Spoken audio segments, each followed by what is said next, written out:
The other day I talked about the Rune Knight and their abilities and how that comes from the power of giants, but I kept having to say, come back in the next video to talk about the runes. Well, it's the next video, so we're going to talk about the runes. Hey fellow Game Masters, I'm Richard and welcome to the RPG Daily, your daily dose of all things tabletop role-playing games, helping you build your world and master your game. If you're new to the channel, I invite you to stick around, hit the subscribe button, like the video if you like it. Today we're talking about the runes. The runes are the abilities that the Rune Knights have that empower their abilities in their person. There are 5 different types of runes that can be used. Some of them have different levels that they have to reach, but we're going to dive into the basics of them, and then we'll go through the specifics for each of the runes. At level 3, you're going to gain access to the runes, and starting at level 3, you only know 2, not all 5. As you gain levels, for each fighter level that you gain, you will be able to exchange one of the runes for a new one if you want to try out something different, as long as you reach the level prerequisite for that. At level 7, 10, and 15, you gain an additional known rune to a maximum of 5 total. Runes are inscribed onto an item after a long rest. You can inscribe a number of items equal to your known runes. The rule with that is an item can only have 1 rune on it, and a rune can only be used on a single item. In addition to that, the item must be something that you can wear or carry. Armor, shield, a weapon, jewelry, a stuffed animal that you carry in your hand. Things like that can hold a rune.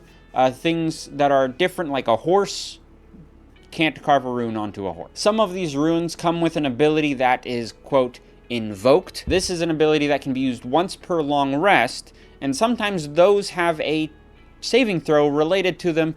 That saving throw DC is 8 plus your proficiency bonus plus your constitution ability score modifier. So keep that in mind as we talk about the invocations and the saving throws. That's the number you're going to be checking back on. So the basics are lined out. Went over those. I went over them in the other video too.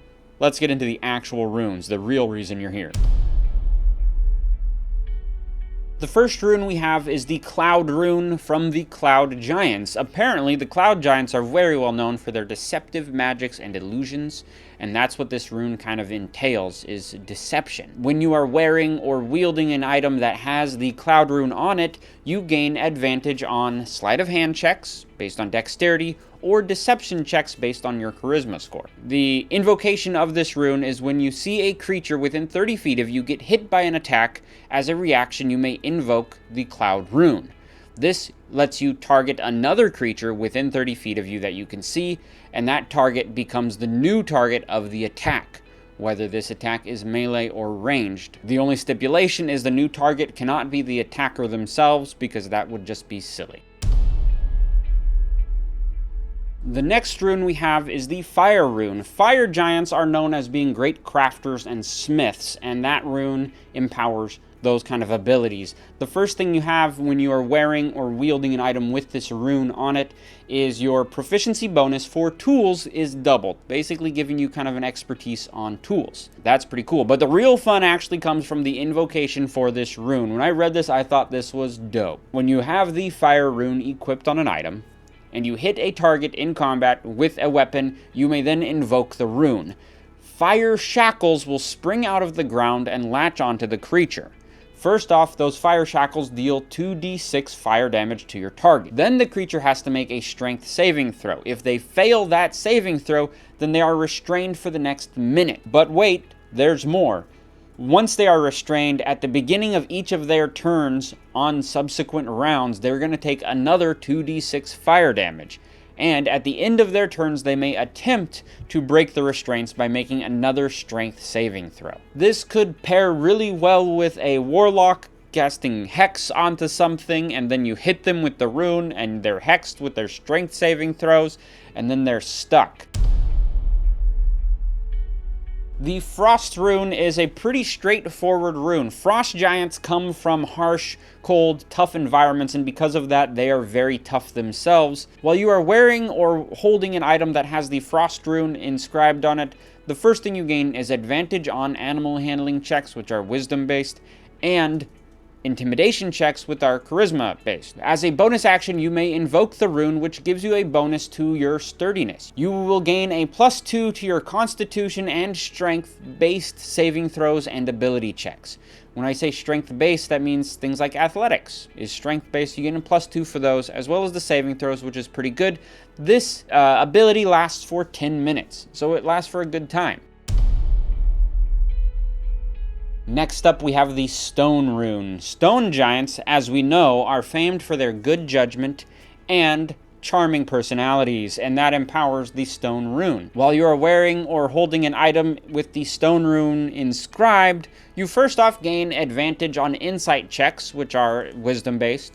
You can also gain dark vision up to 120 feet, so you can see a little clearer in the dark. So the invocation of this rune is a little bit different though. What happens is if you see a creature in their turn, ideally in combat, within 30 feet of you, as a reaction you can invoke this stone giant rune. The creature has to make a wisdom saving throw, and if they fail that saving throw, they are charmed by you for the next minute. What this means though is while charmed in this manner, their speed is reduced to 0, and they are incapacitated, which means no actions, no reactions, no bonus actions. They're basically stuck there for a minute. At the end of each of their turns on subsequent rounds, they can attempt the saving throw again to try and break the charm.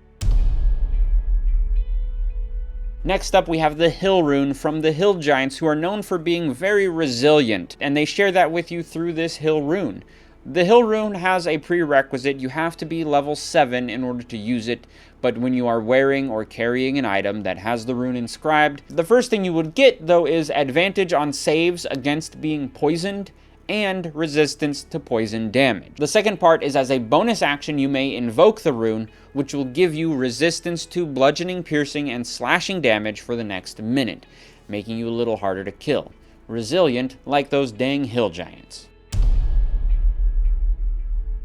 And last, yes, there's one more, I lied, there are actually 6 runes and not 5 like I said at the beginning of the video, but last we have the Storm Rune. Storm Giants can see into the future and they want to share that with you through the Storm Rune. This rune is also only available after you've reached level 7, so keep that in mind, you can't get this at level 3. But what this does is if you are wearing an item or carrying an item with the Storm Rune inscribed onto it, you first off gain advantage on Arcana checks, which are intelligence-based, and while you are not incapacitated, you cannot be surprised.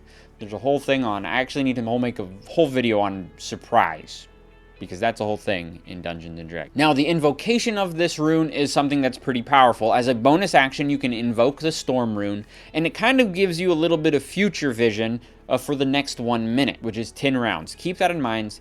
10 rounds. What this means is for that next minute, whenever a creature within 60 feet of you makes an attack roll, a saving throw, or an ability check, you can, as a reaction, give them advantage or disadvantage, causing them to roll and take the higher or lower of the two, as we know how advantage and disadvantage work. You can use this every round. So as a bonus action, you can invoke this, you can use your reactions to give advantage and disadvantage, hand them out like hotcakes for 10 rounds. If you're running a 6-second round of combat, which is what I do, but not everyone does. But you can see how that can be something pretty powerful with that little future vision kind of aspect. Those are the 6 runes available to the Rune Knights.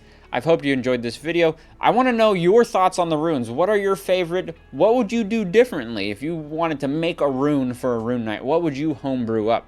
Let me know that in the comments below, and let's kickstart that algorithm a little bit. If you liked the video and you like the channel, I invite you to hit the subscribe button and stick around to see more videos similar to this and others. If you need miniatures for your D&D game or tabletop RPG game, like you need your Rune Knight with some cool giant features, check out my Etsy shop. It is Adventures in 3D. You can find the link in the description below. You can order a miniature on there. Use the code RPGDaily10 to get 10% off your order.